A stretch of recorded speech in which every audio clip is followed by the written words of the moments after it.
It's a very different mode as today. We're in race mode. But when I tell you race mode, I'm talking about speeds you've never dreamed of.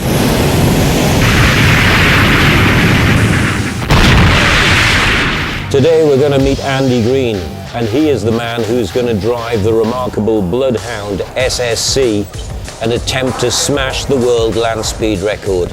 A record he currently holds at 763 miles an hour. But Mr. Green, he's looking to do 1,000 miles an hour.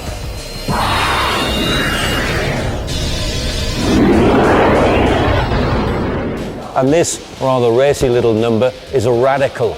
This is a British sports car that Andy Green is using to help get him acclimatized for how to drive at supersonic speeds. This car is going to behave in the same way, they believe, aerodynamically in corners as the Bloodhound is going to behave when it's on a straight out in the African desert in 2014. What are the qualities you're going to need to take the vehicle to that speed? Well, I'm uniquely lucky in doing this. In the history of 110 plus years of the land speed record, I'm only the second fighter pilot ever to attempt it, and the only previous one was Henry Seagrave, who flew biplanes at the end of the First World War. So actually in the modern era I'm the only fast jet pilot ever to do this, and those are very much the skills I rely on. It's the ability to see things a long way ahead, anticipate a lot, cope with the noise, the G-force, the complexity of the car and all its systems. Because of course Bloodhound is a 3-engine car. We have a jet engine, we have the rocket motor, we have the Cosworth Formula 1 engine, which is the pump for the rocket motor. All of that needs to work all at the same time, and I need to control it all. So in my terms, I need to be a jet fighter pilot to do that. That's where I get the skills.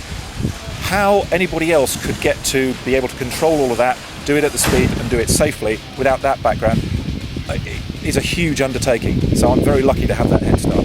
And today you've been honing your skills with this Radical sports car. Just briefly tell us how this will help you when it comes to the actual world record. It's one of those common misconceptions that driving in a straight line at high speed is just hold the steering wheel still.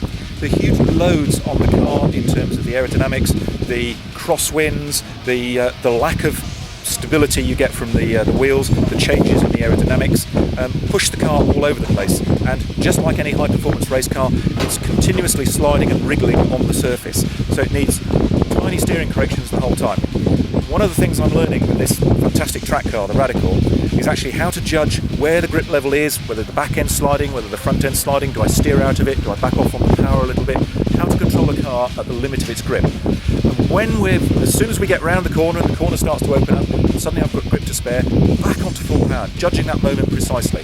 Because if I can't control Bloodhound at the limit of its grip, we may not be able to get it up to 1,000 miles an hour. If it starts to step sideways because we get a sudden gust of a crosswind, or there's one of the petals falls out of the nozzle at the back of the jet engine, very unlikely, but it could happen. If it steps sideways, I need to be able to not panic, identify it, shut the engine down, put a little bit of steering correction on, and actually keep the car straight.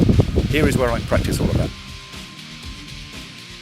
Bloodhound has also developed amazingly from not just a world record speed attempt, but also to become the biggest ever science lesson in the world.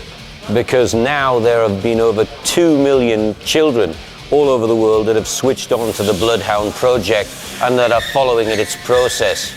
There are over 5,000 schools throughout Britain that are taking part in projects relating to Bloodhound.